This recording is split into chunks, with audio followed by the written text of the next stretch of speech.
Hello, and welcome to episode 200 and I believe 59 of the TEW 2028 Challenge run.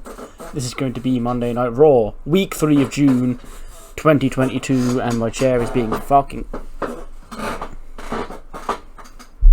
And this is going to be the go-home show for Money in the Bank. We're finally there. Money in the Bank is this Sunday, 6 days from tonight.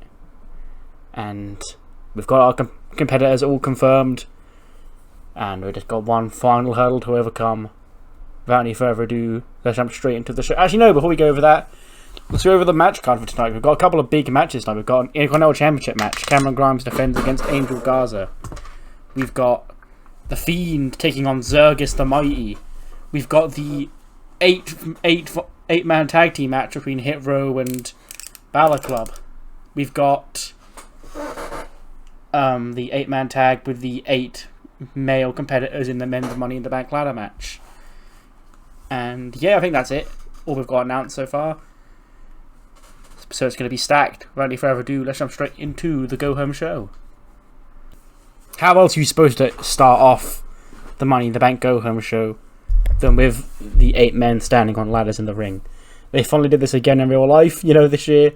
And it should be a staple of Money in the Bank go-home shows.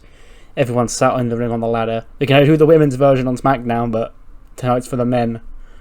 And everybody's just sat there on the ladder. And then we've got fucking the announcers saying there are 8 competitors for Money in the Bank. And Breeze is like, well, look where we find ourselves, gentlemen. 6 days away from all 8 of us trying to rip each other's heads off to get that briefcase and earn ourselves for what? A future WWE or World Heavyweight Championship opportunity? You may as well stop bothering, because there's only one person in this ring that's destined for greatness to come and become the next World Heavyweight Champion here on Raw, and it's me. If you think I had a strategy last year to become the Intercontinental Champion, you better think I've got the greatest plan to win Money in the Bank and go on to become the World Heavyweight Champion. And it's like, hey yo fam, I'm going to stop you right there, fam, because you're spitting bullshit. I need to put you in your place. So let me get... everyone's looked at me this whole week, gone, Dawkins, you don't deserve to be in Money in the Bank. Tez won last week in that fatal 4-way. You didn't win that match. Why you win this match? See, this is the benefit of having friends in high places. See, Tez won the match, but he couldn't be in the match because he injured himself. So he voluntarily let me take his place. So when I go in there, it's not going to be just for me, Angelo Dawkins, that I'm going to be trying to win Money in the Bank for. I'm going to be doing it for Tez, the Street Profits, and all the people around the world that supported Tez and picked him as their winner for the match. And that's why I'm carrying the weight of two men on my shoulders going into Sunday, and I'm going to carry him all the way up to the top of that ladder and pull that briefcase down. And then Melo's like, shut your mouth. Listen here, Dawkins, Breeze, and all of the rest of you. I told you all last Friday night that when Melo shoots, he don't miss. And what did I do? I didn't miss. I beat Ricochet, and here I am today, standing on top of these ladders with all 7 of you, with you looking at me like the rookie. Well, you keep looking at me like the rookie, because I'm going to prove that I'm not the rookie. I am the real goddamn deal. And that's going to be proven when I pull the briefcase down after just 3 months here on WWE and cement myself as the next WWE champion. You tell him, Melo. You tell him about it. And he goes, yeah, shut up. Let me talk to you. You see, I'm trying to have everybody here running their mouths. I know, that's kind of what L.A. Knight does. But here's the thing. L.A. Knight runs his mouth when he knows he can back it up. And L.A. Knight can't back this up because he knows he's the favorite to become $1 million megastar at Money in the Bank. Yeah. So let me tell you this straight, kid. You're a good kid. You're going to get the ring of L.A. Knight 2 days before Money in the Bank on this Friday night on Smackdown. You're a team with L.A. Knight tonight. You better watch and learn. You might pick up a few things. Maybe next year you'll be ready to win Money in the Bank. But by that time, L.A. Knight will be world champion. Yeah! And Keith is like, well, Mr. Knight put that so eloquently compared to how I would say things, but let's not forget that you're looking at me as the biggest threat in the match due to my stature compared to everybody else, but that'd be no mistake about it. I am Limitless Keith Lee, and I can hang with just the rest of you in this match, if not better than all of you. And because the bloodline, those dastardly rapscallions, cost me my match at Judgment Day, I'm destined to get my revenge on Roman Reigns. And if I have to win Money in the Bank to get my revenge on Roman Reigns, then I will not hesitate to powerbomb any of you through a ladder and have you crashing on the floor as I achieve my destiny. Like, Keith, bro, like, we go way back, bro, but you've got to stop with all this indubitably and all that, bro. Like, nobody's really paying attention to the big words you're saying out of your mouth. Like, I know you just want to say that you're going to win this match on Sunday, bro. So why not just say it, bro? Why is it got to be all indubitably rapscallion up on this ass? Well, if anyone knows anything about being really high, it's me, bro. And to be quite honest, I like getting high, and I like getting my briefcase down. Who knows what I could store in that thing if I was to pull that down, bro. And like, my motivation's going to be my friend Timmy, back when I was 6, he used to tell me, Riddle, one day you're going to be the world champion. And I'm like, nah, bro, I'm never going to be the world. And God's like, shut up! Shut up! It's a joke that I'm even a part of this 8-man tag team match. Like, I've got an Intercontinental Championship match to prepare for, but I've still got to hang around with these losers. Well, no matter for it, because there's going to be an arena full of lovely ladies watching at Money in the Bank, and I don't want to let those people down. I'm going to walk into that show Intercontinental Champion, and I'm going to walk out Mr. Money in the Bank, future world champion, and there's nothing anybody else can do about it. Isn't that right, sweetie? And he blows a kiss down to Dixie. And then there's one person left to speak. You guys are like, are we done? Are we all done here? Well, now we need to stop. Now's the point we stop, and we have the reality check that you all wanted. So let me take a look around this ring. Who we got? Tag team guys. Got new breakout stars. We got veterans. Tell you what, we've only got one of them. We've only got one former Mr. Money in the Bank, and that's me. That's Seth freaking Rollins. And let me tell you, Dawkins, you're carrying the weight of your tag team partner. Good job, hope it works out well for you. Garza, you're carrying the weight of being Intercontinental Champion in your dreams. We'll have to defeat Cameron Grimes to make that happen, but if you can get that done, good luck to you. LA Knight, good luck to you. Carmelo, Keith, Riddle, Breeze, whatever you're fighting for, good luck to you. But in the end, Seth Rollins will be Mr. Money in the Bank, because it is me who has to be the one to stop Roman Reigns. And I'm going to do it. If winning the Money in the Bank is the only way to get me that opportunity, then I can't mess this up. This is my one chance to achieve my destiny. And you've all got other years. I've only got Sunday. And then fight breaks out. And then we get the impromptu 8-man tag team match with Team Smackdown and Team Raw. But first, Veer Mahan coming to Raw. Oh, we're going 87. Okay, fair enough. Of course it did. Seth Rollins is... Yeah, fair enough. Adds up now, to be fair. It is Team Smackdown to pick up the win. Seth, Keith, LA Knight and Carmelo Hayes defeat Dawkins, Breeze, Riddle and Garza. Basically, halfway through the match, Angel Garza sort of like just someone goes for a tag.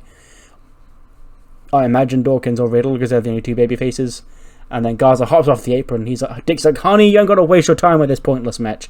You've got a championship match later on tonight you need to prepare for. And Garza and Dixie walk out, and it sort of becomes 4-on-3.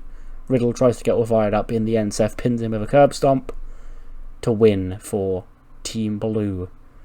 74 for Mello, 81 for LA Knight, 86 for Keith, 91 for Seth, 78 for Garza, 87 for Riddle, 70 for Breeze, and a 75 for Angelo Dawkins.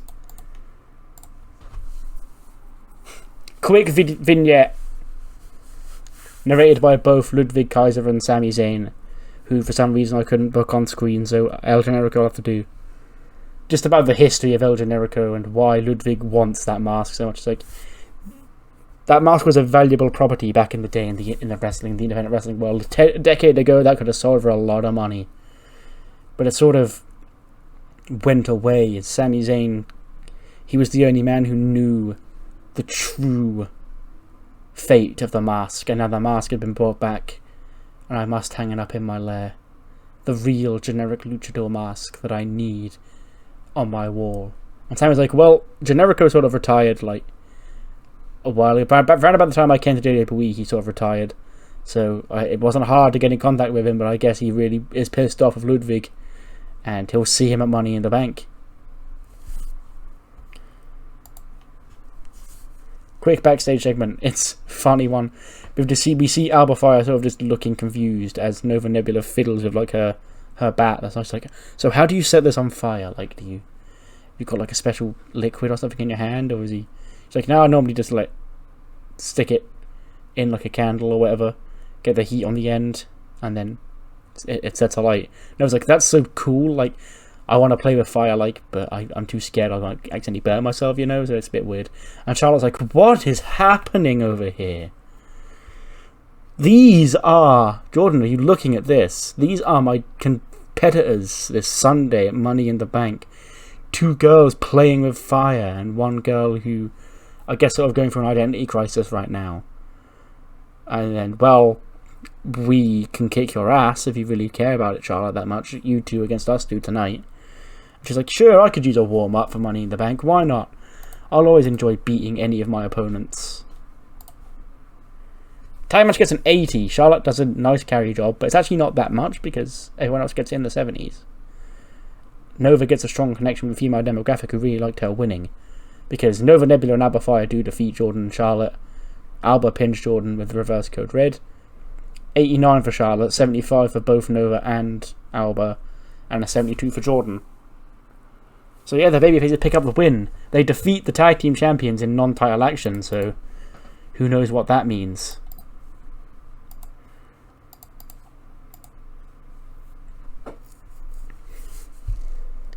But next up, we get the Raw Women's contract signing. Alexa said last week, Asuka is the number 1 contender. She's challenging Rhea Ripley at Money in the Bank. And we're just going to get the contract signing now. Asuka, of course, still pissed off after she got betrayed by Julia 2 weeks ago. She missed last week's show.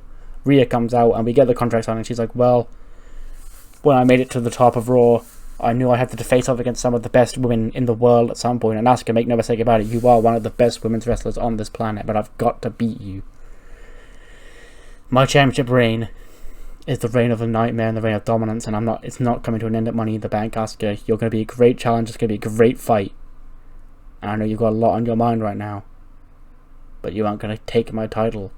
Then Asuka starts shouting in Japanese at Rhea before the Judgment Day music hits, or Grand Jury even, and they all come out, Scarlett and Julia leading the way. And Edge is like, well, Asuka, Rhea, it seems like you appear to be in a bit of a problem, because while Asuka is the championship contender and you're the champion, there are people who don't like that and don't really want that standing, because we didn't kick you to the curb to see you receive free opportunities from the WWE board and Alexa.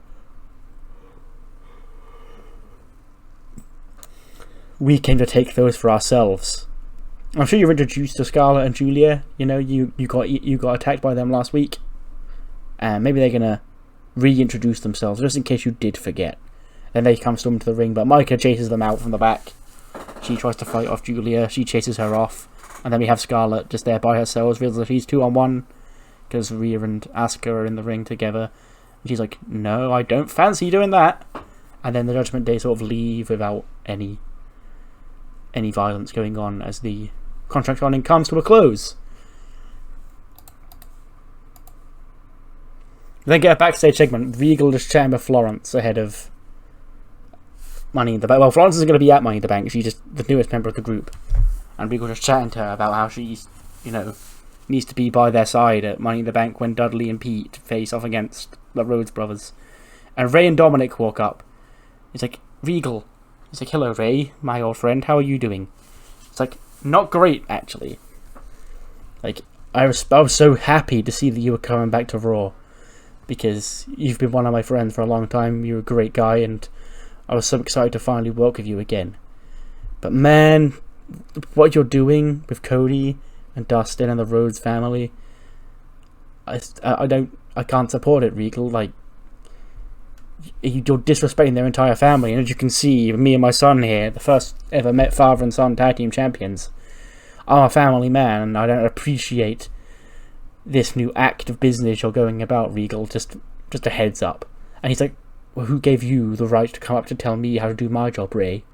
I don't do this. I don't come up to you and tell you, oh, you're doing too many flips, Rey Mysterio. You need to take your mask off and wrestle a more grounded style. I don't tell you how to do that because that's your thing. This is my thing, my business, Ray. I don't want you in my business.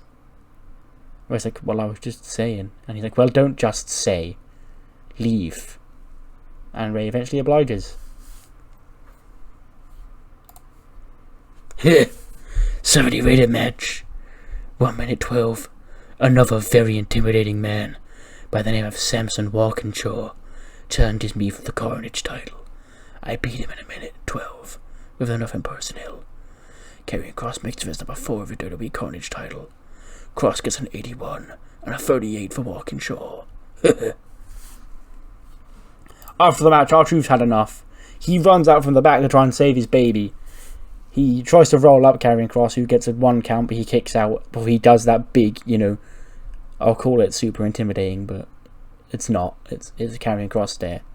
But he thinks it's super intimidating, I'll give him that. And R-Truth's sort of like, oh, my bad, dog, my bad.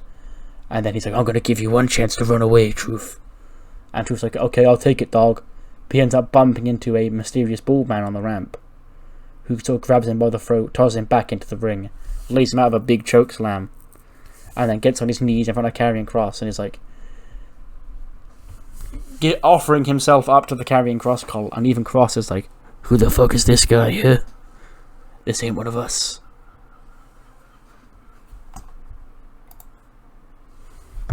Anime boys, they're at their location. Like, so we're here, we retrace your steps away. When did you last see the necklace? Like, I left here, and I carried it over here, and I carried it over there, and then Manny and Dio are sort of getting bored in the background, like slowly dozing off and like waking themselves up, because Saray's literally recapping every single step she took, and young Sensei is like watching on, proper engrossed, as they try and solve the mystery. And Manny's like, why don't we just buy her another necklace? And Dio's like, because this was her grandmother's, Manny. Have you not been paying attention to the story? He's like, not really. No. Hey, what are we eating later? He's like, we'll eat once we found the necklace. The necklace gives us superpowers, Manny. We can't goof off on this important quest. And Manny's like, man, I can't help but feel like we're all overreacting here.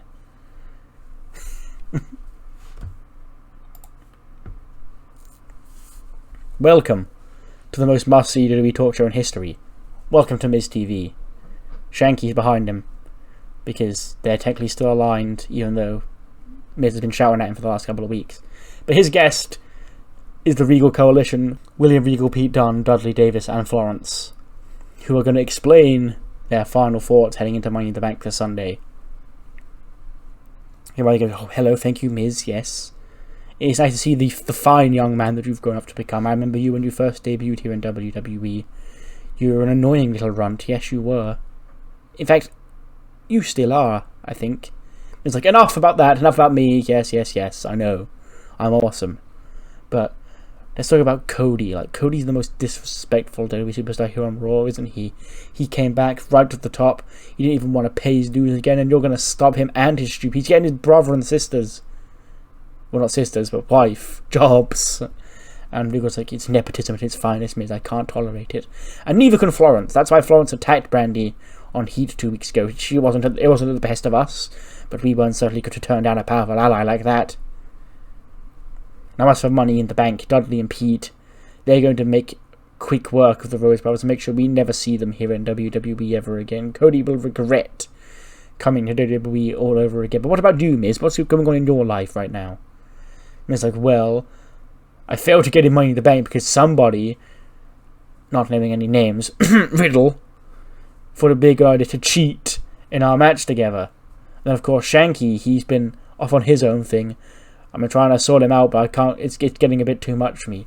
And Regal sort of turns like, yes, I did want to speak about Shanky. He's a very, very intriguing fellow, isn't he? He's been dropping what he wants to call, fire bars. I consider myself quite the MC myself, Miz. Miz like, really? Well, why don't you drop some bars right now? And then Cody Rhodes comes out to stop us from hearing Regal's bars. The first time that we're ever going to get Cody booed, because obviously we want to hear Regal drop bars.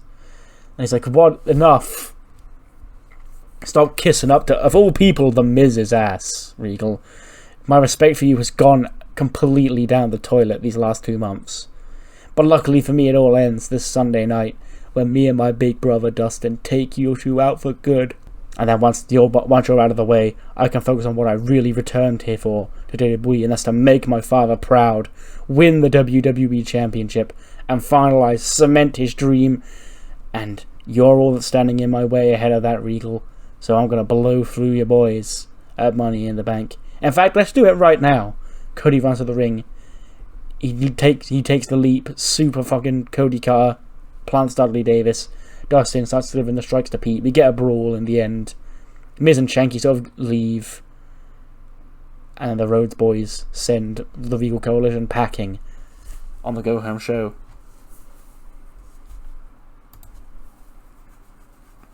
This match is a quick fill time match, I guess, but it also serves a larger purpose. Because we're starting next week is the build to King of the Ring and Evolution, which means the King of the Ring and Queen's Crown tournaments will start. So, it's time to really have a further look at the depths of Raw's women's division and see who should be the 8 women chosen from the Red brand to be in the tournament. Which is what this match is here. It's Ruby Riott, Tegan Nox, and Naomi defeating 3 J-Flow members, Maki, Mina, and Mizuki. When Tegan pins Mizuki with the Vulture Culture Destroyer. Mina actually outscores everybody else in the match. She gets a 75. A 71 for both Tegan and Naomi, a 70 for Ruby, a 69 for Maki, and a 61 for Mizuki.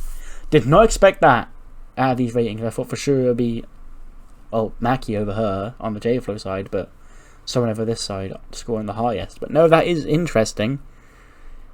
Maybe I need to look further at the rest of these and see which one should be getting more spotlight. R-Truth's looking sad. He failed to capture back his Carnage Championship. He was attacked by Karrion Kross's new mystery assailant, and he's just looking defeated. And he sort of just goes, "Nah, I'm never going to get my baby back if the weird people have it. How am I going to get my baby back?" And then he pulls a card out of his pocket. It's the card that Titus gave him last week. And he's like, "This kind of sounds cool. Maybe I should give Titus a call." And he takes the phone and he goes to give him a ring. So maybe R-Truth ready to accept the proposition of Titus O'Neil. Who knows what that could be? Because he did offer one out to Shanky as well last week. So who knows what Titus O'Neil is scheming. Rap and entrances and recap video ahead of the 4v4 Finn Balor and the Balor Club against Hit Row, finally all going at it in one big match. And it's time to see what that match scores. A 69 because there's a sleepyhead, which is a stupid injury that only lasts about 2 days and can be worked through, but apparently it was enough to throw the match off. But Finn submits Ashanti with the Fujiwara Armbar. Balor Club pick up the win. Obviously the team of Liv On wasn't going to lose because she's in Money in the Bank.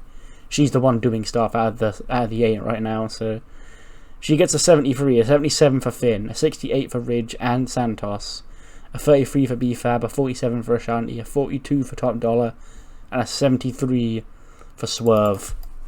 And this chapter of the Finn Balor Swerve rivalry comes to a close, and it's Finn who stands tall at the end with the rest of his evil Balor Club.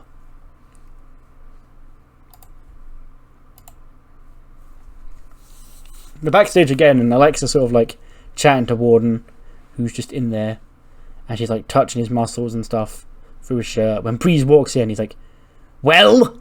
He's like, "What?" He's like, "I had a match. Where were you? We lost. We could have used, a stand-in when Garza decided to walk out. Where were you?" And he's like, "Well, I was just back here chatting to Alexa." Like, chatting to Alexa. "Well, you better have been chatting to Alexa about how you're going to give me a world championship opportunity next week." He goes, "No, just generally about my career here on Raw and how I want to get better and how I want to help rise the ranks and be the World Heavyweight Champion." But he's like, you. It's all about you, isn't it? It's never about us or we or me. It's always about what's best for Wardon, you know? I'm sick of you trying to make yourself out to be the best here, because you're not. You are here to stop me from losing my mind, Wardon, you know? That is why you exist. I'm a strong enough man to admit it, but this isn't about you. You're not here to get yourself over. You're here to just stand by and do my bidding for me, okay? And one's like, sure, yeah, okay. And then they both leave the office. And Alex's like, well, that was weird.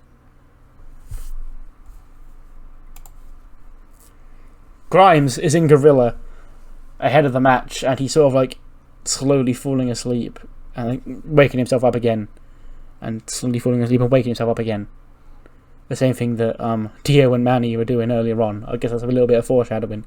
But Grimes is actually a real problem, because, you know, Kevin Patrick comes up to him in the Gorilla. He's like, Grimes, what's the matter? You look out of it. And he's like, Kayla, you know.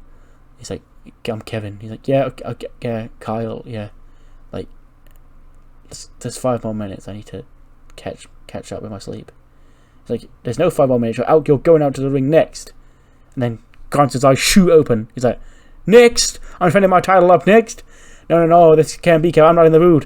I didn't get. See, my sleep was really fucked up last night, and I couldn't really get enough sleep, so I'm not ready for this match at all.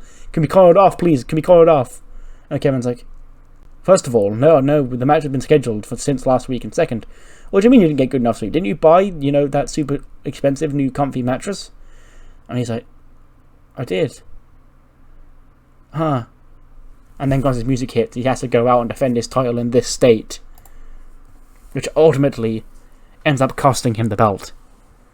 Angel Garza defeats Cameron Grimes 11:48 with a wing clipper to capture the Intercontinental Championship. 78 for Grimes, 82 for Garza. And just 6 days before he's set to enter Money in the Bank, we have a new Intercontinental Champion, Angel Garza. Well, he's only well known, so it's fine. He's allowed to win. And Grimes had a fun run, but it was never to be, you know, extended. Never really going to be a long-term title run.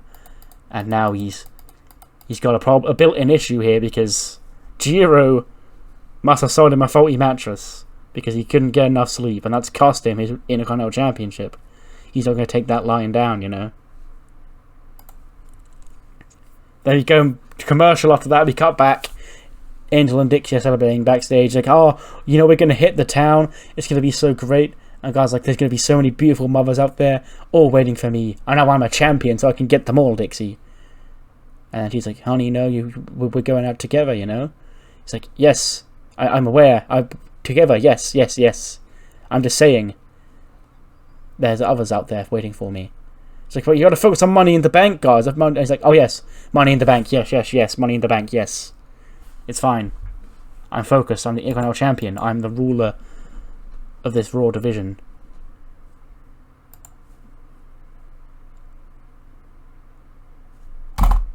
Oh.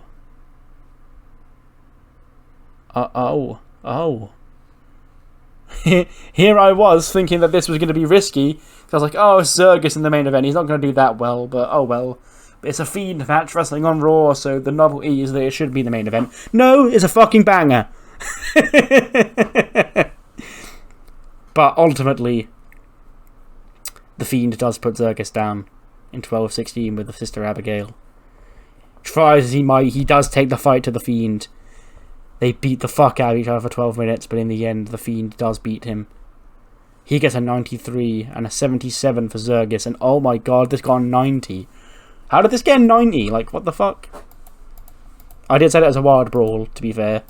But even then, I think Bray had a 71 brawling stat, while Zergus had like a 68. So that still doesn't really add up. It's just weird. After the match, the Fiend, he beats Zergus, and he turns around, he looks at the other three Path of the Dragon peeps. And he sort of just laughs as the lights flicker on and off, and he leaves. But while Xia Li is still sensing impending great danger, Tozawa and Korea, they're ready for a fight at Money in the Bank.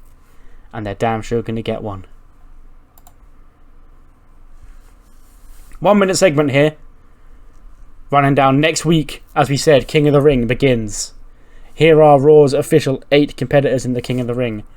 Cody Rhodes will face off with the winner of last year's tournament, Sami Zayn, who for some reason I couldn't book, so I put El Generico on there instead. Then Pete Dunne will face Rey Mysterio following Rey's comments about the Regal Coalition earlier tonight. Finn Balor will face Cesaro, and Xavier Woods will face Kyle O'Reilly in the first round. On the women's side, these are we know 7 of them, one of them is still up in the air. Liv Morgan will face Ruby Riott. Mackie will face Tegan Nox. Either Rhea Ripley or Asuka, whoever doesn't leave Money in the Bank as the champion, will face Nova Nebula, and Alba Fire will face Naomi. 99 rated main event segment. A second contract signing of the night. This time Jimmy Smith's doing it instead of Alexa. As for the World Heavyweight Championship. And this is where we're going to do the big table spot. Because they're going to exchange words. Pretty much the same words I've said all the time. Big E gloating about eliminating him from the Rumble. How he's going to do it big. He loves to slap me. He's going to beat this big meaty man, etc. Bivens saying that Omos is unstoppable. 7'3" Nigerian giant, etc. And then in the end, Omos is going to grab Big E by the throat, pull him over the table, and then give him a double chokeslam through the table, foot on his chest. Bivens would visually count the 3, and then the last Raw before Money in the Bank goes off the air with Omos holding the World Heavyweight Championship up high. Will this be the scene in 6 nights? Banger show, because the main event segment was a 99 and the match was a 90. Fair enough, I'll fucking take that, but again, what matters more than that is what you thought of the show, and I'll see you on the other side for Heat, which I'm still skeptical about doing because of 2 weeks ago, you know, but I've got to get over it eventually. But Heat will be on the other side of this. Heat is just going to be a simple show this week, because we've got to get to Money in the Bank, and there's no really point in doing any more matches, because everything's already set. So we open up with a big hype video hyping up Women's Money in the Bank, and how next week, or on Friday, we're going to have the big 8-on-8 Team Raw versus Team Smackdown, like the version we have of the men's on Raw, but for the women, as well as likely the big 8-woman promo, standing on ladders, because that's fun. 71 raid opening match. Indy Hartwell continues on her impressive winning streak. Actually, I don't even think it's a winning streak, but she's been picking up a couple of wins. So she beats Kylie Ray 11-18, and she will face Dakota Kai, remember, on SmackDown this week. SmackDown's got 6 confirmed matches this week. Banger show, to be fair. Then we get another random match. Raquel defeats Ava Valkyrie, who is the NXT UK Women's Champion, with a big boot in 9 minutes, just to get her a nice show, because she gets a 53 even, so she's actually pretty good. And 70 for Raquel, who's performing at her pop, so I think she's probably capped. 56 for a tag match. Haley Paul and Sloane Jacobs, who are Sandra Moon, and Sloane Jacobs is actually in NXT, so I don't have to explain who she is, are beaten by the Platinum Princesses. They have excellent chemistry, which is interesting to note. Obviously the Platinum Princesses do as well, that's why they're still together. Skylar got a 65, Aaliyah a 62, 38 for Haley and a 16 for Sloane. And the main event is a 64. Ruby and Mia don't click, but Ruby picks up the win with a riot kick because she's been doing a lot of losing lately. And that's the end of Heat. 70 rated show, and that is the end of the Red brand before Money in the Bank. We've got one more show, well technically 2 if you include Velocity, before the pay-per-view itself, and that is SmackDown, and we'll see you then.